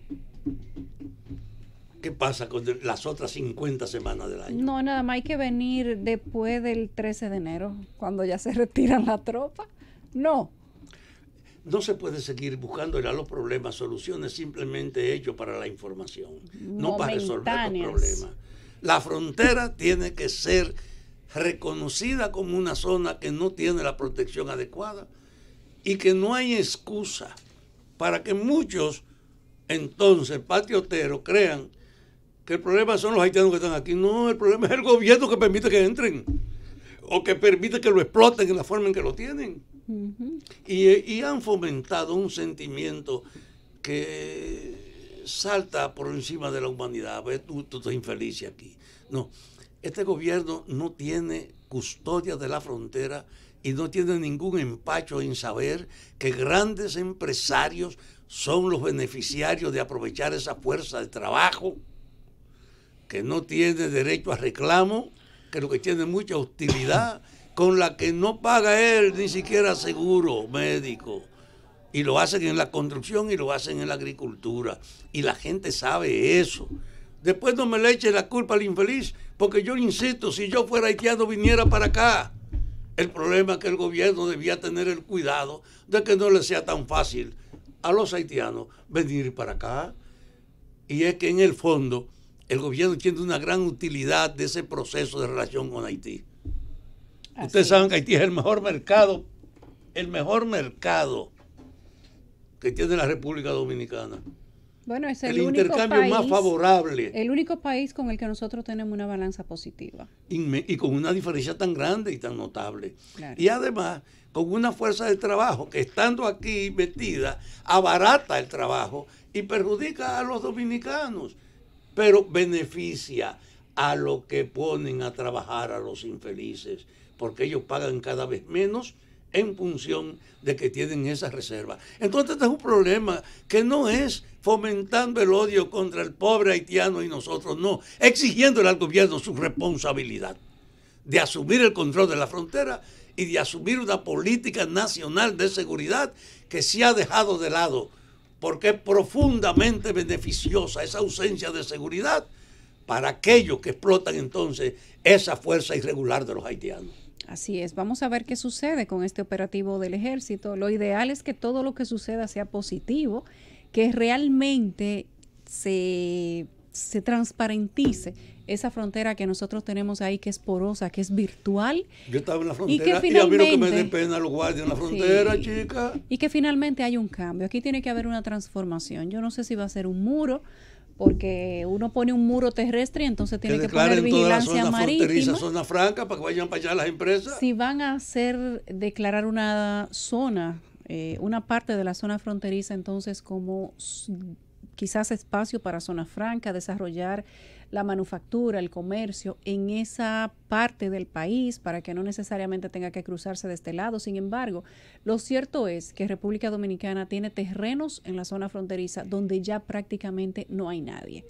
y donde hay terreno vacío y hay personas de aquel lado que están esperando un espacio así para encontrar una mejoría, tú no puedes criticar si lo dejas vacío, si lo dejas a la intemperie, si lo dejas sin vigilancia. Tú no puedes criticar si tienes algún tipo de participación física de esas personas en terreno de otro país que se supone que es el que está económica y socialmente mejor establecido. Yo creo que más que cargarle la culpa a los haitianos, hay que pedirle a las autoridades que actúen con firmeza, que se respete la ley migratoria, pero que se cumpla de una manera firme. ¿Verdad, José Luis? Bueno. No, seguimos. Pensé que había pitado. No, tú quieres que hagan una pausa. No, yo estoy listo. Yo tengo mi bala en la recámara. Pero siempre. dice Francis que no te va del gusto, que arranque. Miren, leía a Chanel Rosa, el servidor público, yo diría de los que mejor uso hace de la facilidad de las redes sociales, informando que como debía ser, las autoridades relacionadas al tema de la salud le están informando al Ministerio Público, esencialmente a los fiscales relacionados al tema de niños, niñas y adolescentes, los nombres de los padres, de los niños, de los menores de edad, incluyendo niños de 2 años, señores, por Dios, que estuvieron en la lista oficial de intoxicados por bebidas alcohólicas. Creo que la lista llegó a 35, 34, por ahí andaba el número. Sí, hay 2 niños que tienen 2 años de edad. Eso mencionaba. 2 años de edad, 2 bebés. Y de verdad que es importante que se tome esto en cuenta porque hay un tema con la justicia. Ahora precisamente que se está discutiendo mucho el tema de Omega y otros temas. Hay gente que confunde venganza con justicia. La gente cree que la función punitiva del Estado tiene que igualar el daño, en teoría, que se le hizo a la sociedad, que tiene que ser demostrado ante un juez. Y por eso mucha gente es amante, sobre todo en un país donde la impunidad ha brillado por su presencia. Mucha gente es muy amiga del tránquelo. Y incluso cree que a veces hasta los abusos policiales que se pueden acometer dentro de la cárcel, dentro de la prisión, son justificables, sobre todo por las cosas que a veces han ocurrido y que han distorsionado el trabajo de las agencias auxiliares en materia jurídica, en materia de seguridad. Y esto ha distorsionado las cosas. No se trata tal vez de colocar el nombre de estos padres en el entendido de que ahora tienen que ser humillados y recibir castigo en plaza pública. Yo no conozco cada uno de los 35 casos. Yo no sé hasta qué punto cada uno de los 35 casos tenga una incidencia de responsabilidad y negligencia y una parte de accidente, una parte de los temas inevitables que pueden acontecer, donde se deja un vaso mal puesto muchas veces y un niño viene y se para a beber. Yo tampoco creo que alguien de lujo va por gusto, por sadismo, va a intoxicar voluntariamente a su hijo. Ahora, sí podría aprender una lección cuando la justicia, cuando un fiscal le llame la atención, lo llame a capítulo y entienda que su función como padre está, entre otras cosas, velar por no dejar al alcance de una criatura, por Dios, de esa edad, la posibilidad de pegarse de un vaso de una botella y darse un trago de alcohol, una bebida que está dosificada dentro de los tipos de alcoholes que se venden, whisky, ron, cualquiera que sea el destilado, en unos porcentajes que se supone el cuerpo humano puede tolerar, un cuerpo humano adulto. E incluso ese cuerpo humano adulto tiene unos límites, tiene una tolerancia. Por eso se pasa de los niveles iniciales de la borrachera a los niveles que incluso amenazan la salud de ese adulto. Creo que una tabla que siempre se colocaba en las emergencias decía que 21 tragos de alcohol puro prácticamente te llevan a un estado de coma. Ahora, ¿cuántos tragos de alcohol diluido en las otras sustancias que tienen los distintos alcoholes que se socializan? ¿Cuántos tragos hay que darse para llegar a los 21 tragos de alcohol puro? Evidentemente hay que beberse una monstruosidad, una cantidad enorme. También va a depender muchas veces de la tolerancia que tiene su cuerpo. Bueno, hay gente que no llega al coma, pero se pone cerca. Claro. Sin tener que darse los 21 tragos. No, porque antes del coma etílico, hay unos niveles que también ya te dejan claramente knockdown, que usted no puede manejar un vehículo, que usted no puede tener reflejos ante algo que se le va a encimar a usted, que usted no tiene incluso a veces ni siquiera la capacidad de mantenerse en pie, además de todas las incoherencias que puede hablar. Y esto le deja a usted expensas de quienes están allí. Quienes están allí pueden ser gente responsable, puede ser gente que le preocupe su bienestar, pero imagínese usted un adolescente o una mujer joven que caiga en ese estado de indefensión, como ha pasado muchas veces, incluso de manera criminal, el famoso ponle algo en la bebida o emborráchala para después, por encima a veces de su permiso, por encima de lo que digamos es su libertad de elegir si está acompañado o no por alguien en el tema íntimo, una persona viola a esa joven que ha consumido alcohol en demasía, que ha consumido alcohol en exceso, muchas veces presionada por el grupo. Pero no vayamos más lejos, vamos incluso al caso ridículo que ha provocado muertes. Hoy las famosas competiciones de bebida. Yo recuerdo el caso de San Pedro, del jovencito que se bebió una tequila completa para ganar un premio, no recuerdo de cuánto. Y ahí mismo le dio el ataque y murió en camino al hospital cuando recibía asistencia sobre ese tema. Así que es importante que este gesto, que esta acción de empoderar a un ministerio público, un fiscal, si hay que dar una charla que la dé, pero si hay que incluir acciones coercitivas que las incluya. Porque es que alguien también tiene la responsabilidad de que haya 35 jóvenes menores de edad alcoholizados a un punto tal que hayan llegado intoxicados a las salas de emergencia. Y que, gracias a Dios tengo entendido que ninguno de los 35 casos hayan terminado con una fatalidad, que bueno, pero pudo ser. Sobre todo tratándose a los niños de 2 años, de menores de 10 años, cuyos organismos no están, pero ni de cerca, preparados todavía para recibir la embestida de esas sustancias que son tan ácidas, tan difíciles de asimilar por el cuerpo humano, y que ya uno de adulto, pues, digamos, por diversas razones, ha podido ir domando su cuerpo, pero para consumirlas con cuidado, con prudencia siempre. No se trata del que ya ha engañado su cuerpo a un punto tal que necesita una dosis siempre dañina de alcohol para sentirse bien. Así mismo la necesitará, como se ha hablado también de las drogas y de los estupefacientes. No hay duda de que hay mucho que aprender como sociedad, muchas enseñanzas. Podría una de esas moralejas venir para esos, son 35 jóvenes, son 70 padres. Vamos a suponer que el 60-70% de esos padres son responsables y están ahí. Bueno, yo espero que a 50 o 60 adultos le lean la cartilla y le hagan saber cuáles son sus responsabilidades. En ese caso, sobre todo tratándose de los menores de edad, de que están todavía incluso dentro de la tierna infancia. Ahora sí nos vamos a la pausa. El gobierno de la tarde. Regresamos al gobierno de la tarde, son las 6:39. Estamos en el último tramo del programa del día de hoy, último jueves del 2018. ¿Cuáles son los planes de don Fafa y de don José Luis para el 2019? Ustedes tienen los mismos planes de todo el mundo, ponerse a dieta, ir al gimnasio, buscarse una novia. Me imagino que ese será el plan de Fafa, de José Luis. Tú sabes que los planes tienen que ver también con la época del que hace el plan. Cuando yo tenía 18 años, mi plan era muy claro. ¿Y ahora? Cuando tenía 25. Pero Fafa, ¿tú te buscarías una compañera con tu edad? ¿Cómo? ¿Tú estarías abierto a buscarte una compañera con Yo te dije que yo he tenido 30 años menos te enamoro. Imagínate cómo es la cosa. Pero yo tengo una noción de mi límite. De 80, sabe cómo es la una cosa. Señora, Fafa, de 80. Una señora. De 80. Es que la gente, yo tengo una idea. No venga con tu cosa que tiene que ser menor. Yo tengo una idea. Y si tuviera más, Fafa, si tuviera 85. Yo tengo una idea de la compañía. ¿Cuál es tu idea de la compañía? La relación que tú tienes con una persona por el afecto, por la complementariedad o por cualquier razón, tú la construyes con el tiempo. Uh-huh. En la juventud tú podías despertar en un problema de improviso con esta. Uh-huh. Yo me he encontrado con mujeres en esta edad que yo quisiera que estuvieran a mi lado. Sí. Pero yo sé que es un descaro de mi parte ofrecerle mi compañía. ¿Y por qué? Porque ya a esta altura del juego, lo que las mujeres temen es yo voy a terminar cuidando a ese viejo. Entonces yo te digo. Pero tú estás durito, Fafa. Tú has hecho un round. Yo no acepto la vejez, que es lo primero. Eso va a permitir que no te ponga bien nunca. Claro, pero la gente tiene esquema hecho. Yo puedo ser un buen novio todavía. Sí. Sí, pues un buen novio todavía. Ay, pero entonces, y yo creo que hay algunas damas que han hablado conmigo. Tú eres un hombre de buena conversación, Fafa, porque hay mujeres que tienen requisitos.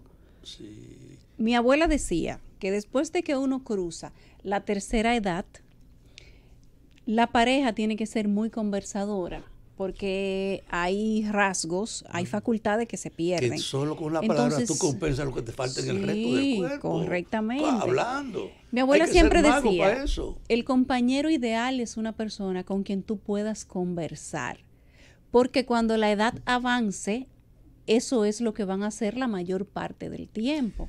Y eso es verdad, Fafa. Después que tú dejas de trabajar, te pensiona o te pensionan o lo que sea, es hablar que tú vas. Los viejos lo que les gusta es vivir haciendo cuentos, usando su propia experiencia. Y estamos en un mundo donde la experiencia no tiene ya esa significación. ¿Tuviste el comentario que yo hice aquí del presidente chino? Sí. De que tú no puedes dejarte engañar por la apariencia ya, ni manejarte por la experiencia. Y que tiene que tener una motivación de querer hacer las cosas en función y en bien del otro, que es como te pueden salir bien. Entonces, a esta altura del juego, tú puedes entretener a cualquiera con un cuento, en mi caso. O sea, tú te vas a pasar la vida haciéndole cuento a una mujer, Fafa. Por eso es que ando solo. ¿Por qué? La pregunta es, yo me he encontrado con varias compañeras que me han insinuado que ellas pueden acompañarme. Ay, qué belleza, Fafa. Y pues entonces tú estás solo porque quieres. A acompañarme. Pero a estas alturas... No me digas que tú tienes muchos requisitos. Pero la pregunta es sencilla. ¿Cuál? ¿Tú te cotizas? ¿Qué base hay para el intercambio?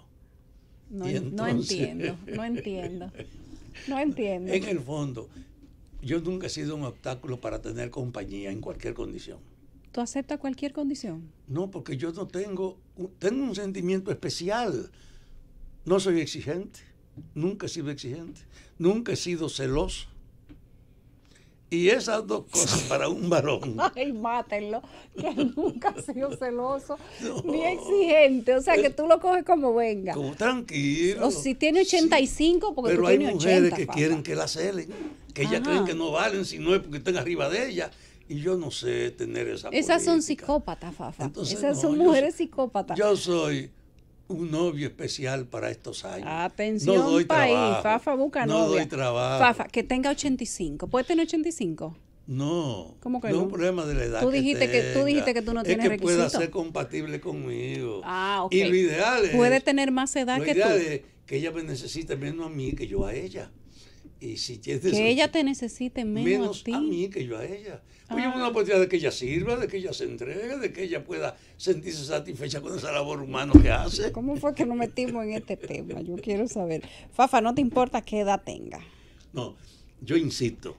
Pero no me cambies el tema. No, yo no tengo No importa problema. si tiene 90, 85 u 80. No. No te rías, dime la verdad. verdad. Creo que por un problema de tradición, siempre tuve una edad mayor que la mujer. Y yo quiero seguir manteniendo esa línea, tener una edad mayor que la mujer a esta altura del juego. ¿Tú sabes lo que es? Francis, tú vas a tener que matarlo tú porque yo no puedo. Puede tener menos edad. Señores, yo voy a dejar este tema de Fafacta aquí. Yo lo voy a continuar fuera del aire porque yo creo que a nosotros podrían censurarnos si yo le sigo haciendo preguntas a Fafa. Hay dos cosas. Miren, el jefe de la policía dijo hoy, de una manera atinada, que van a cerrar los negocios donde ocurran incidentes, Fafa. Después que ocurran. Bueno, después que ocurran, obviamente, porque si un establecimiento no causa ningún tipo de problema, no hay por qué cerrarlo. Lugares así donde hayan gente como tú, que busquen novia, que se den 2 tragos, que peleen. En el interior, antes de ayer, se mataron 2 hombres por el amor de una mujer. Así andan las cosas todavía. En el inconsciente de la gente todavía hay motivos así intangibles para pelear. Pero bien, eso no es para nosotros criticarlo ni decir si está bien o está mal. Los hombres se pelean todavía por la mujer y las mujeres por los hombres, Fafa. Se pelea por el dinero, se pelea por el amor, se pelea por muchas cosas. Sin embargo, lo que dijera hoy el jefe de la policía de que va a cerrar negocios donde ocurran incidentes, nosotros podríamos verlo quizás y aplaudirlo y decir que eso es lo correcto porque va a poner una presión en los dueños de establecimientos para que se consuma alcohol quizás con un poco más de orden, para que haya algún tipo de supervisión, para que no permitan armas de fuego, que normalmente son los que terminan dándole la mortalidad o la fatalidad a los casos de riña, que no hayan armas blancas. El costado de la ironía. Dime.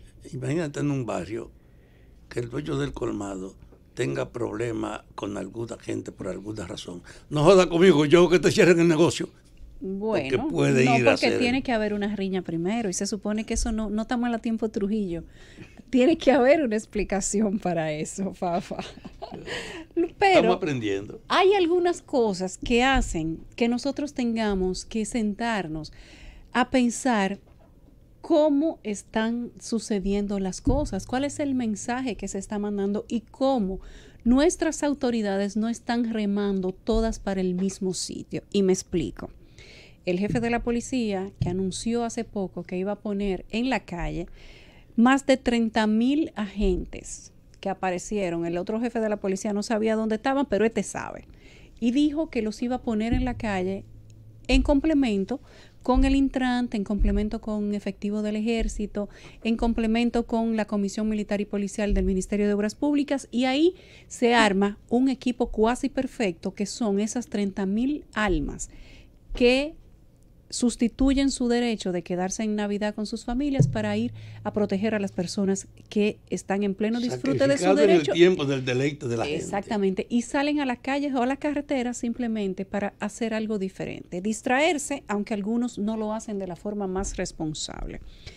De otro lado están las autoridades que dicen que el alcohol y los motores son los mayores responsables de los accidentes e incidentes en las festividades navideñas y en los asuetos, específicamente el asueto de diciembre. Lo dicen con mucha razón. Esas afirmaciones las hace el COE. Hasta mayo del año 2018 habían fallecido 395 personas, solo en 5 meses. Y para octubre del año 2018 ya esa cantidad había subido a 636.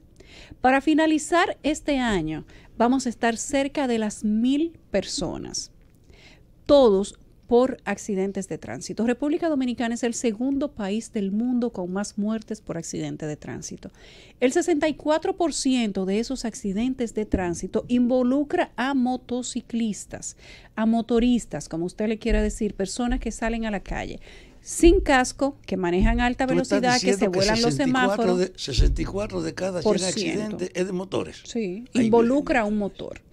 El motor se cruza en tránsito, se cruza en la luz roja, viene en vía contraria, se mete en una intersección donde los carros tienen la luz para pasar o simplemente provoca de 1,000 maneras un accidente. Pero también hay que ver que nosotros tenemos más motores que carros en este país y que en las zonas rurales el medio de transporte por excelencia son los motores, los vehículos de 2 ruedas. Ahora, de todos esos casos, según informaron las mismas autoridades, la mayoría de los accidentes y de todas las víctimas que resultaron en los hospitales de este fin de semana, no estoy hablando de hace 6 meses, ni 3, ni 1 año. Ahora. Este fin de semana del 24 y el 25 de diciembre, la mayoría de los casos que llegaron a las emergencias tenían una particularidad: ingesta de alcohol. Nada de motores. Ingesta de alcohol, 64% tenía que ver con motores. Pero de la totalidad del universo de los casos, la mayoría tenían la particularidad de la ingesta del alcohol. Entonces tú dices, la policía dice que va a cerrar los negocios donde ocurran incidentes y en su mayoría tienen el alcohol involucrado. El COE dice que la mayoría de los casos de accidentes se dan con motociclistas y con personas que están borrachas o que han perdido facultades para manejar en la calle. Bebieron alcohol. Y del otro lado, entonces, tú tienes a una institución oficial como el Ministerio de Interior y Policía que hace una extensión de horario y anuncia que la gente puede estar en la calle, mantenerse en establecimientos comerciales que venden bebidas alcohólicas hasta la hora que quieran. Ahí, evidentemente que hay una incongruencia. Pero más allá de la incongruencia entre la policía, los datos del COE y la extensión de horario del Ministerio de Interior y Policía, nosotros tenemos la repartición de las cajas, fundas o canastas del gobierno, la Cámara de Diputados y todo el mundo, métalo a todito junto, en esos 1.500 millones de pesos que se tiraron a la calle para hacerle un poco más fácil a la gente la noche de Navidad, y le llevan una ayuda que implica una serie de alimentos para que la gente pase la Nochebuena, donde hay dentro de una caja que tiene aproximadamente 8 productos, 2 son bebidas alcohólicas. Uno es un ponche que no me merece ningún tipo de opinión, ni me parece bien ni me parece mal. Si lo pusieron, a responsabilidad de quien lo puso bien, es una tradición familiar.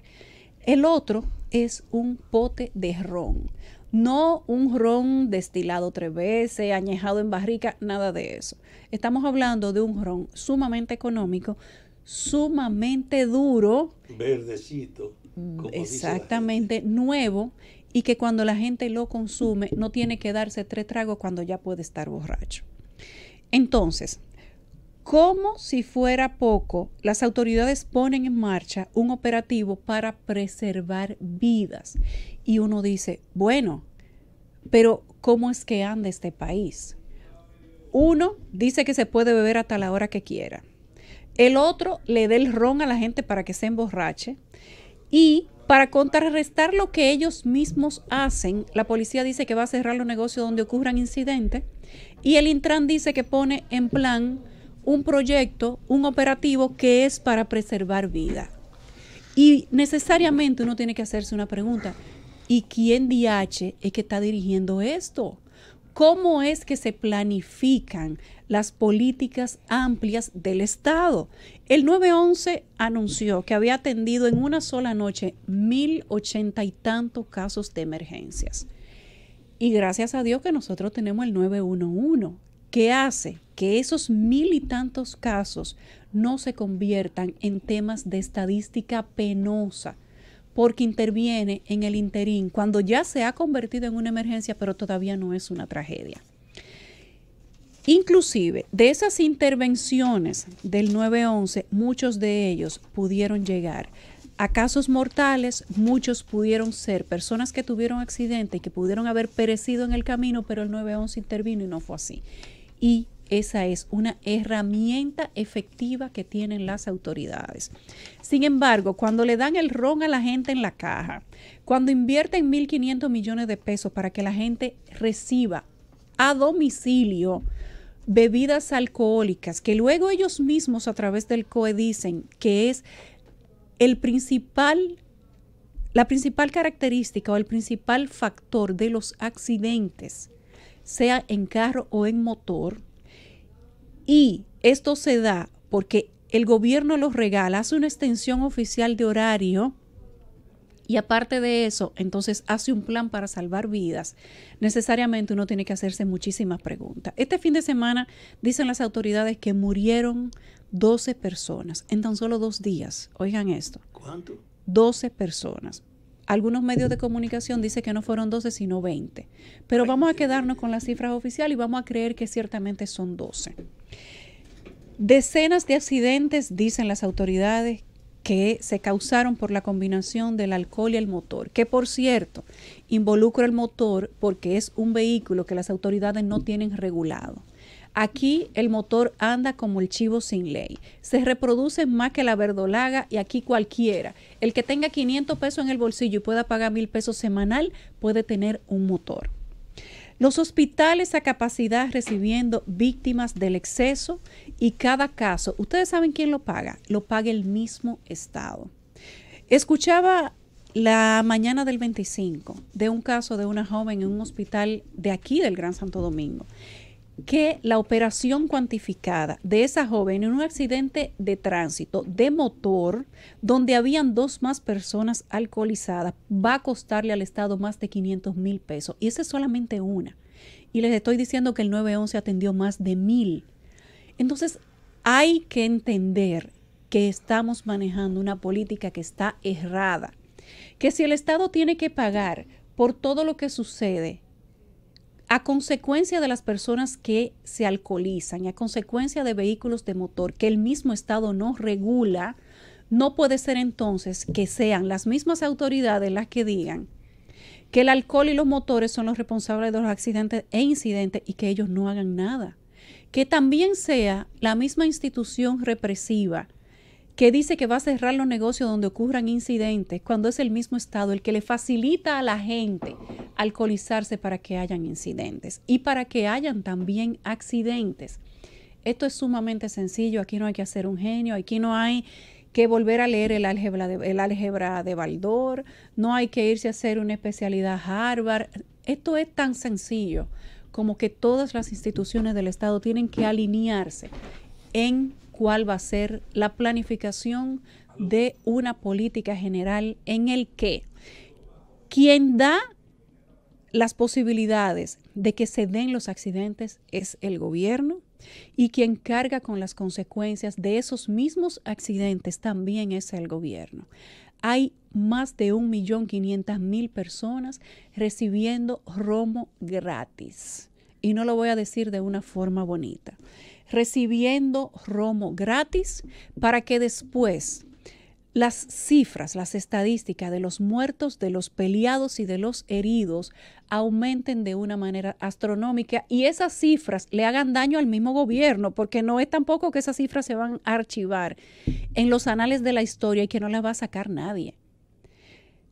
Todo esto simplemente nos lleva a una reflexión simple, aritmética de un niño de primaria.